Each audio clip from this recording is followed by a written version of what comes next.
Hi everyone, thank you for joining us for today's webinar, NPV Scheduler for Coal Mines. Our presenter today is Lee Poulin. Lee has been a mining consultant with CAE Mining for almost 3 years now. He is a graduate of the University of Alberta and first worked for Teck Coal as a drill and blast engineer and then made his way into mine planning. After a few years of freezing winters in the Rocky Mountains, Lee uprooted his family and moved to New Zealand. While there, he spent the bulk of his time scheduling and optimizing open-pit coal for solid energy. In 2011, Lee joined CAE Mining and made the move to Brisbane. Thank you, Lee. Thank you, Eloise. All right, I guess we'll start. Let me just share my screen here.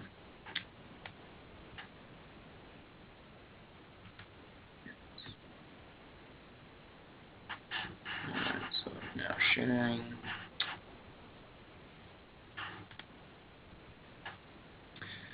So yes, welcome today to the webinar NPVS for Coal Mines. I'm doing this. This is targeted at coal mines, but anything that's where your deposit is stratigraphic, it also applies. So NPVS, for those who are not aware, is actually NPV Scheduler. It's our standalone solution. Competes with other programs that also do Lurch-Grossman optimization. So using NPVS, you'll bring in your geological model, your economic parameters, and your engineering constraints. And you can use it just to generate an ultimate pit. But I think what we highlight as the power of NPVS is how far you can take it towards giving you a realistic mining schedule. This next slide just shows the NPVS workflow, what we do. So first of all, we need to import our data. We set up our economic model, and we generate our ultimate pits from this. And this is, I'd say up to this point, this is what you would do in any package that's doing a Lurch-Grossman type optimization for open pits. So you'll get an ultimate pit. Here we do have a note that just showing you here in the middle where it says Ultimate Pit OES.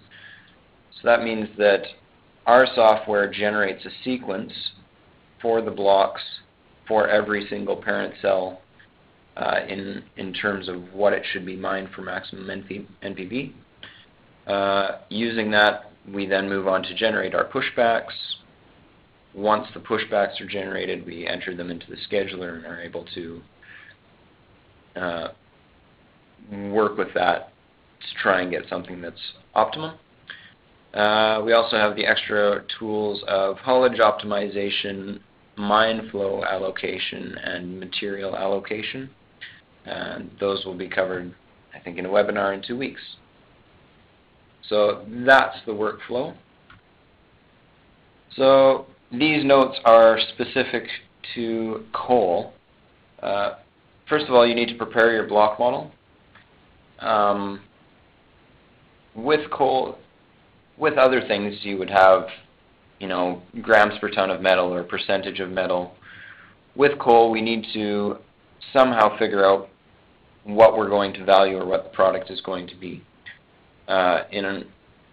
Most often, I've targeted it as clean coal. So I'll build in, down at the bottom it shows a recovery factor. And I build that into the block model based on thickness. Other things that I have done it before, basing it on calorific value, and that the economic model paid on calorific value. We should also add in any other useful attributes that we might want to have in our schedule once we pass it on to the accountants or the geologists who want to blend the material coming out of the schedule. So ash, sulfur, product ash. Also, we can set up our rock types both by seam and by quality, whether you want to classify things as high grade, low grade, waste. Other data that we can prepare is boundaries. So if you've got leases, property limits, we can also set up boundaries that represent something that has a cost. So maybe you have a block model in an area, but you don't have the land access rights, but you do know how much it would cost to get access to that. We can build that into the, or have the Lurch-Grossman model consider those capital costs. Other things, obstacles, rivers, historic sites, parks, utilities, anything that we can apply a cost to, and we can have the system take care of that. And all those, we are able to do those just as boundaries in plan. Once we've got the model ready, we can import either regular or sub-blocked models. The system does the blocking up to parent cell size on its own. Everything remains as parcels, at least by ore type or by waste type. We can have the system do reblocking, and when we bring it in, we just need to define what our rock types are, I guess specifically rock types, density, and products, and any other attributes that we want to bring in. With the economic settings, once again, typical of Lurch-Grossman, we set up the economic settings. It will build in a value into each parent block. Usually when I'm just given a product, I'll do a first pass where I use basic settings. I think as long as you get the in terms of scale that the mining costs are properly related to the processing costs, and that the selling or the value is right in relation to those other ones. It should, so your Lurch-Grossman will get your sequence right, but to get a more definite ultimate pit, it's better to have better economics. So we can either, if we have quotes or historical data, we can use those to build up some better costing. The next step is generating the ultimate pit. This is quite normal. We can do it by, it will generate LG phases by price factor or by profit factor or by cost factor. We put in our slope angles and our overall production rates and discounting, and that's just so it can calculate NPV per year and any boundaries or control surfaces that we might have. The system does default to using the top of the block model, so the highest blocks are the top of the block model, that's the topography, but we can feed it mined out, other mined out surface, so a pre-mined surface, or we can also give it a pre-designed ultimate pit and have it do the Lurch-Grossman shells just inside that pit. The next step is generating our pushbacks. In coal, we don't necessarily call them pushbacks, we'll call them strips or pits.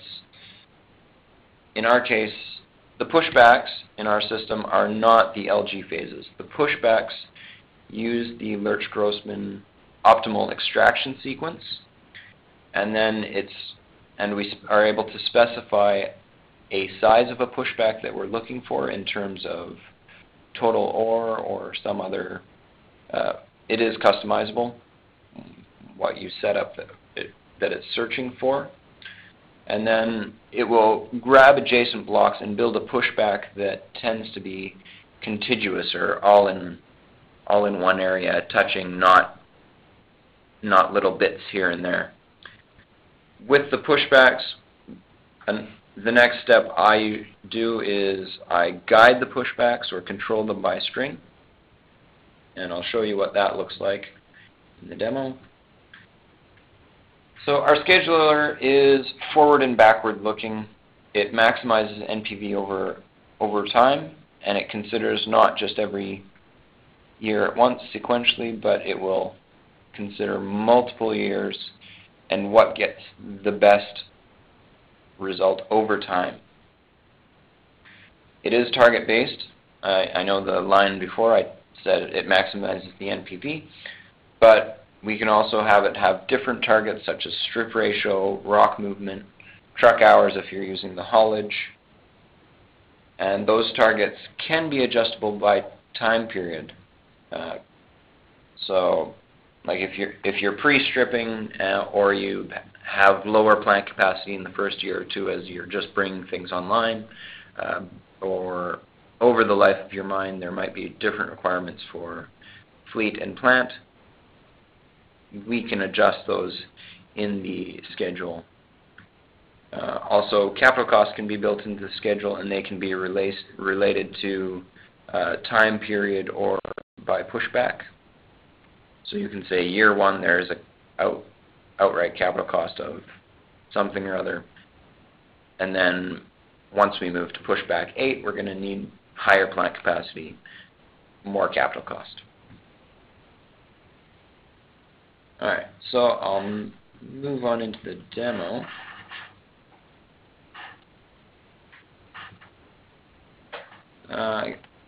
First of all, I can show you the data set, what we're looking at.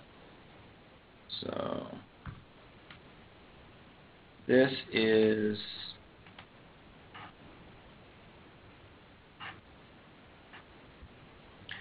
I've opened this up in Studio 3.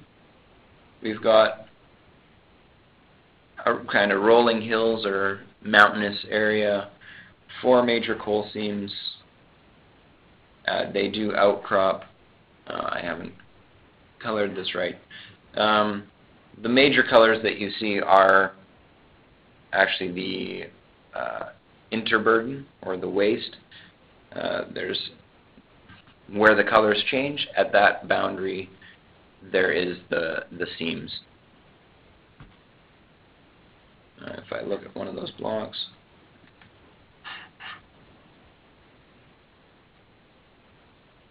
I'm just trying to show some of the information. Alright, so yes, if you have an ore body that is incredibly flat and your topography is incredibly flat and you're looking to do dragline mining, you probably don't need to use NPV Scheduler.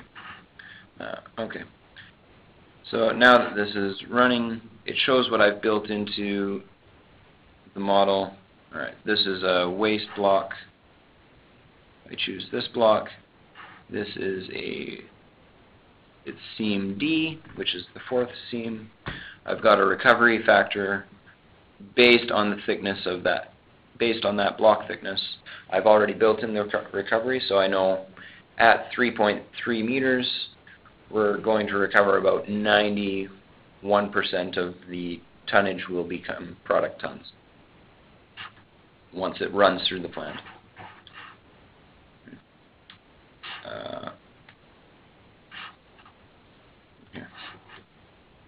So here we come into NPV Scheduler. So I've got my economic model. I've set it up fairly simply that the cost of, or the value of coal is $120 per ton. In this case, it assumes that we get that value at the mine gate. The mining cost is $5 per ton, and processing through a wash plant is $20 per ton. And the recovery, it's actually using that recovery factor that we've built into the block model. So we're just saying a fraction of 1%, so it uses what's in the block model. Alright, that's all very simple. We go to the ultimate pit. Here, because we have quite a large, this is of quite large extent. I think it's at 12 million tons a year, it's estimating 50 years of mine life. So I'm putting in 12 million tons a year as the rate, 10% discounting. Let's see. And the overall slope, I'm using just a general slope of 41 degrees. And we are using a pit lease boundary. You can see there. So once I've run the ultimate pit, so here's my optimized pits. It's generated close to, no, it's generated 100 pit shells. I can see. I'll just change the coloring here. So this area in the middle is where there's no blocks underneath the topo, and that's just because the block model has been limited to the bottom surface, or to, I think, 20 meters below the last coal seam. But by going and viewing benches below topo, it allows me to see, so the gray outline is the final pit limit, and the blue is where, so that's where the Lurch-Grossman algorithm says that your first shell would be. As we step through these, it's just making small changes. I'll make some bigger steps.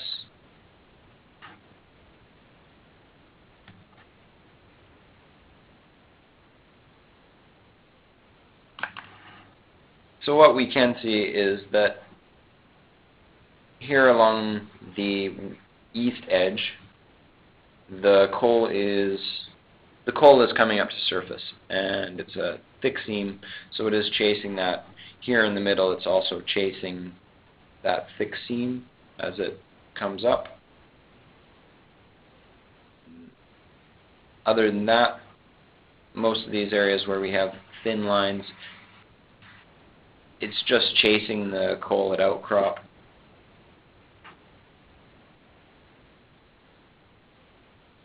Alright, once we get further to lower pits, we start getting down to a pit floor and pushing back the walls little by little. So that's what the Lurch-Grossman shell sequence is looking like. Let's just slide that along.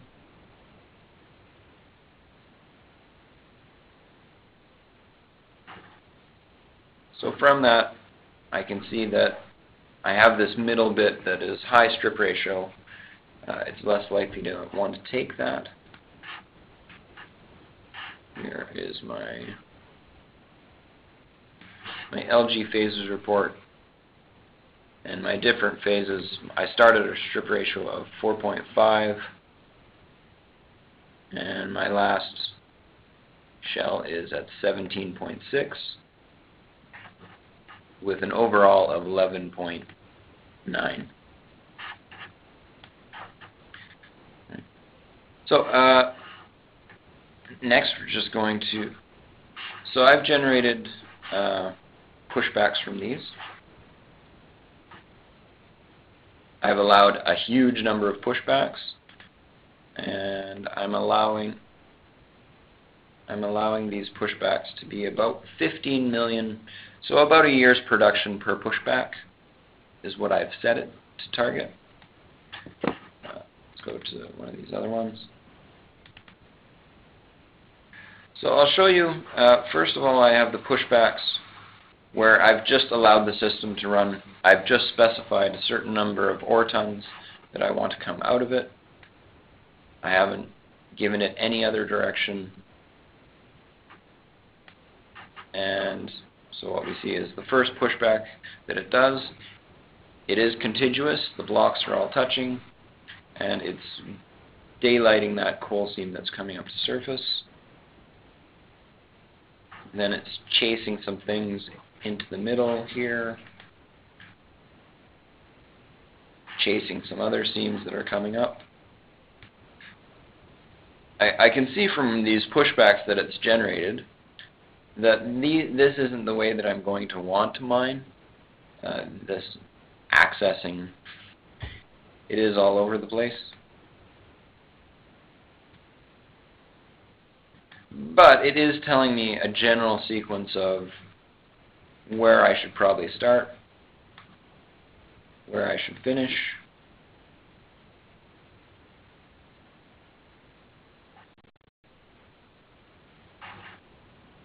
So that's letting the pushbacks run wide open.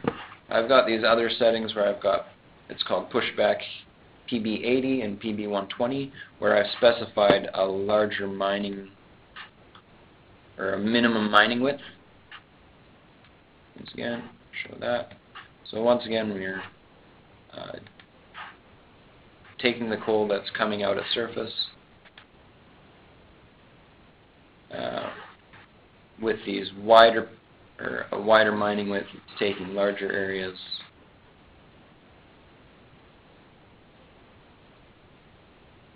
So slightly different sequence than the previous case, but probably more likely to be able to mine that way. It's still a bit all over the place. It jumps around, and I think you're, as far as dumping and where you put your stockpiles and haulage, it still would be a complex scenario, or it would be hard to mine this way. So I'll come, so the next case I've actually made 120 meter wide minimum mining width. Change the color here. So I can see it's made this a bit wider, it's coming a bit further south. And then it opens up through the middle where the coal is close to surface, or where there's a shallow area. There's also shallow areas over here that it chases.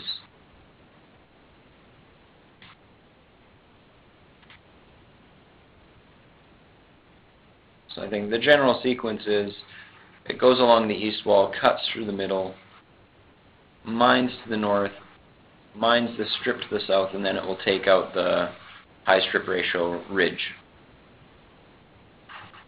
So having run those pushback scenarios, I can see how it would like to mine it. And then the next step for me is I would guide the pushbacks, because you really don't want, you'd rather design something with probably straight walls. They're easier to follow. So I've got a whole bunch of pushback boundaries that I've added here. But I've actually controlled all 14 cuts or pits. So if I go to my next scenario, you can see that I've limited it to do the north chunk of the material that's coming to the surface. Then it does the south chunk.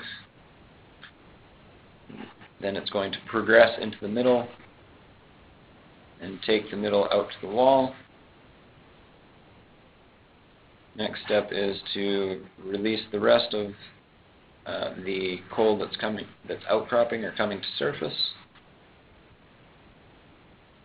Then we take some low ratio stuff in the north. And one thing about these pits, so you're not going to mine them quite, you will mine them in these sequences, but with a mine this size, you'll probably have 2 or 3, maybe 4 strips active at once.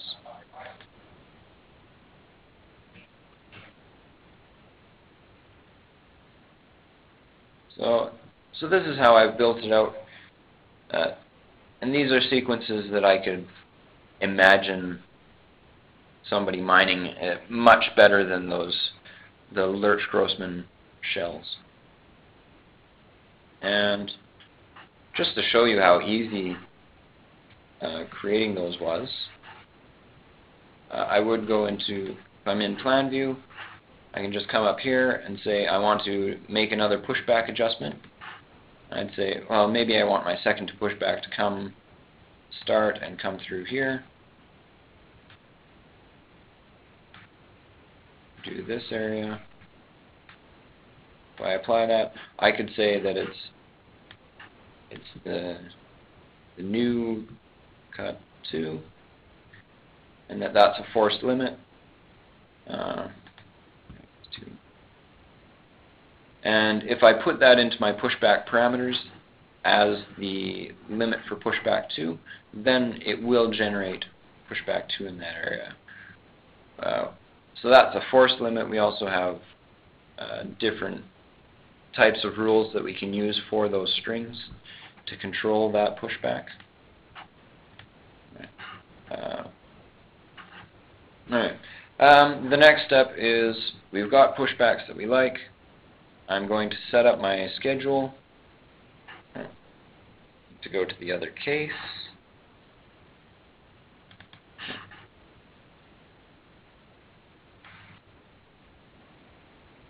Just bear with me a second. So first of all, we've got our time periods for the schedule. So we're scheduling by year, 365 days. We could schedule by quarter if we want. The only limitation of the software is that the maximum number of time periods is 200. So we have our 4 coal seams, and our consumption rate, total consumption rate, is 12 million tons per year, and that's based on recovered tons, I believe. Here I'm also adjusting the consumption rate over time. So I'm only getting 1.2 million in the first year, 4.8 million in the second, just 9.6 million in the third year, and every year thereafter we're running at 12 million. I've got targets here as far as a strip ratio or a total rock movement. I've decided I like the rock movement. It gives me the best result for consistent stripping or consistent rock movement over time. And I am, in this case, I'm having it follow the rock movement, or that's its primary objective, and then it will maximize NPV on top of that. Here we're able to control the parameters. That's just how it's going to break the schedule up, or break the pushbacks or strips up into activities. So it breaks them into activities by a bench, and then the bench will be broken into a certain number of activities or areas, and it does that for each pushback. So I think in this schedule it ends up getting 600 activities from 15 pushbacks, and it will sequence those. Alright, let me just look at the time. So here the rock movement is just the total rock, and my first 2 years I'm going for 60,000, and then the next 18 years 60 million, 120 million, and then after year 40, after year 20 I'm going at 160 million. After year 40 I'm going at 180 million total rock movement, and I also have some minimums and maximums set for that. So now we can look and see what the schedule looks like. So here's my schedule report. So as far as the ROM coal, I can see it is producing that 12 million a year. As I scroll down, my stripping ratio is bouncing up and down a bit. This is the incremental by year. I can chart that. So let's look.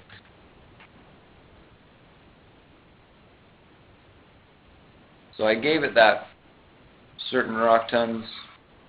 You can see here, alright, my first few years are ramping up, and then for the first 20 years it's staying around 135, below 140, and then the next 20 years it's around 1.6, 1.7. And then the last few years, yeah, there's some spikes and bumps. But overall, I'm fairly happy with the shape of that. If I were to use a schedule that didn't follow that NPV precedence, so if I had it just target the NPV, and I think here I'm not tracking, just let me check my settings. I was tracking the rock movement. So if I don't track rock movement, and just let this run, it doesn't take too long to run these schedules. It should take about a minute. But we'll find that the net present value will go up. But as far as reasonable stripping, the stripping is going to be all over the place, with high years and low years, and that's not really something that you can usually deal with. So let's just rerun my schedule, 57 years. It's maximized the NPV, but let's see what it's done to the rock movement.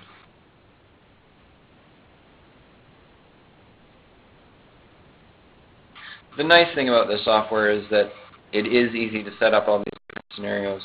They don't take long to run. I apologize for taking a while to write the file.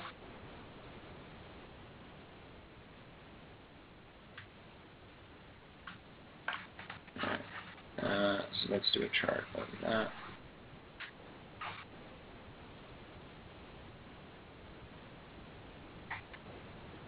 So yes, this is if I run with only maximizing NPV, and you see that year by year my stripping or my rock movement is up and down, something the manager will probably not be very happy with, because we'll be having equipment sit idle every third or fourth year, it looks like. Right. So that's really how I'd go about running different things. Let me just switch back to the PowerPoint.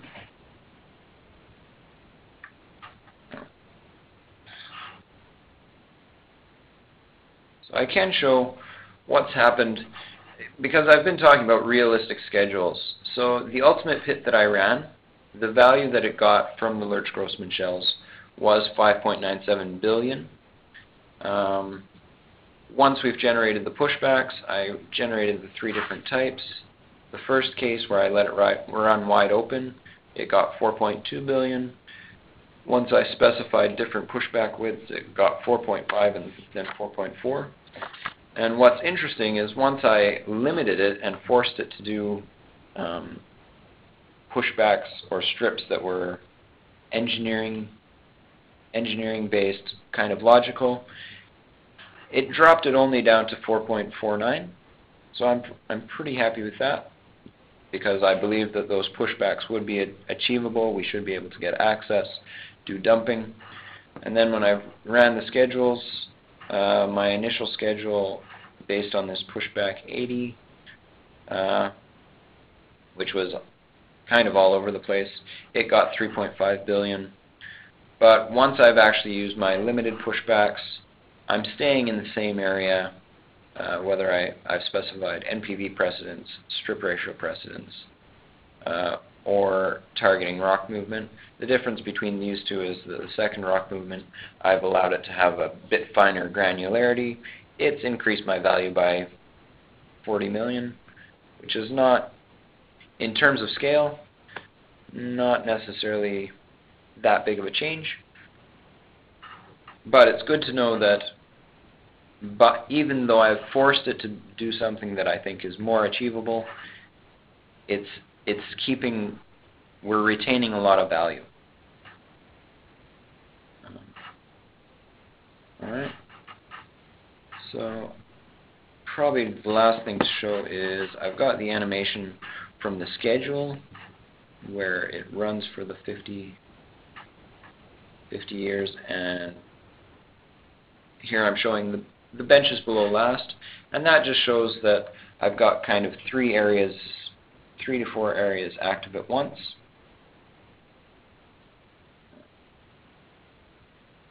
But yeah, that's what you can do with NPV Scheduler as far as coal mines. At this point, I think Eloise, if there's any questions that we can look at.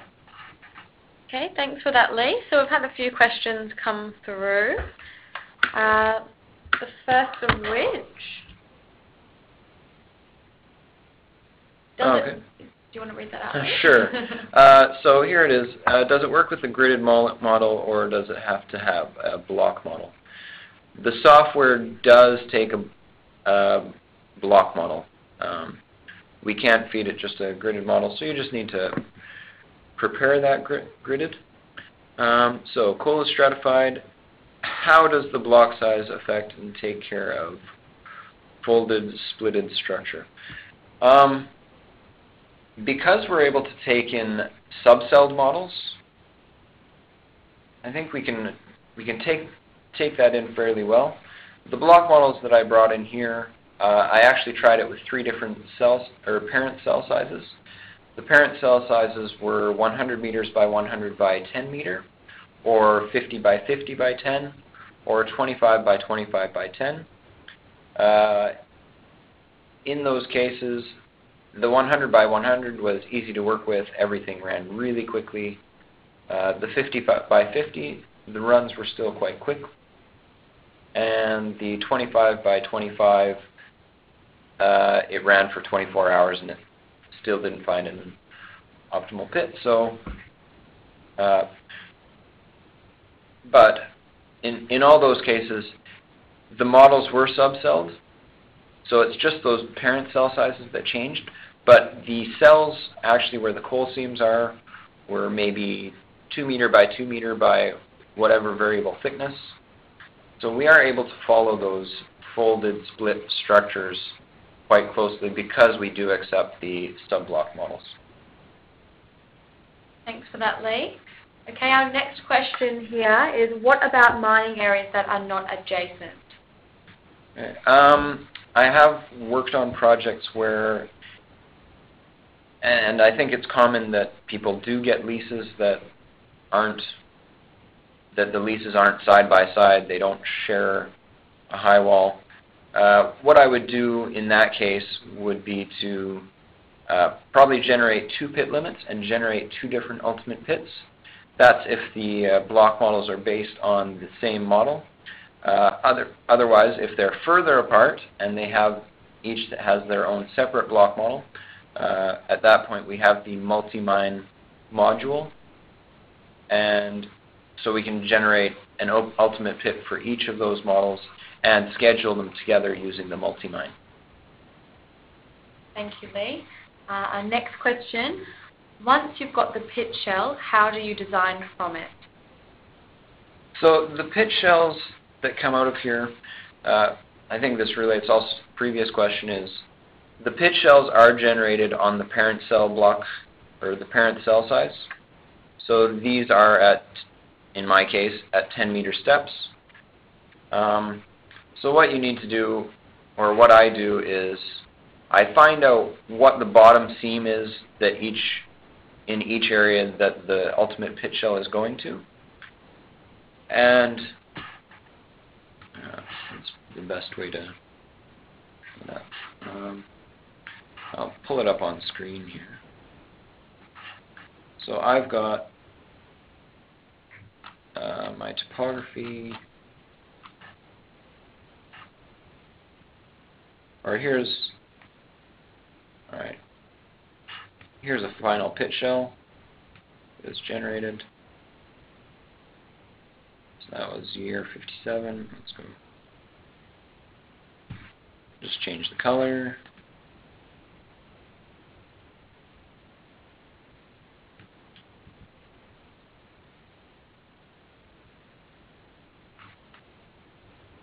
So I can see that it is following,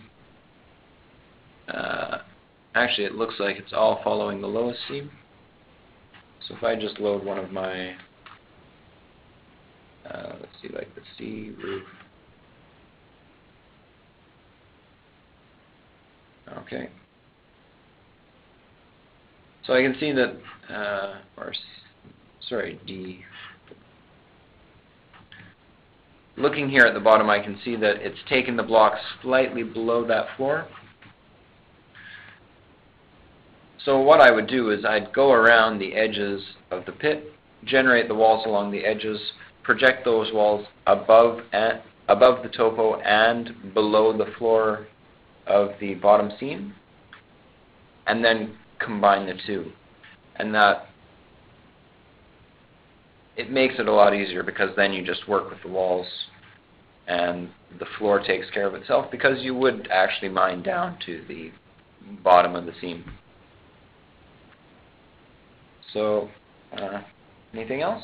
Okay, thanks for that, Lee. So we'll probably have to wrap up our question and answer session there.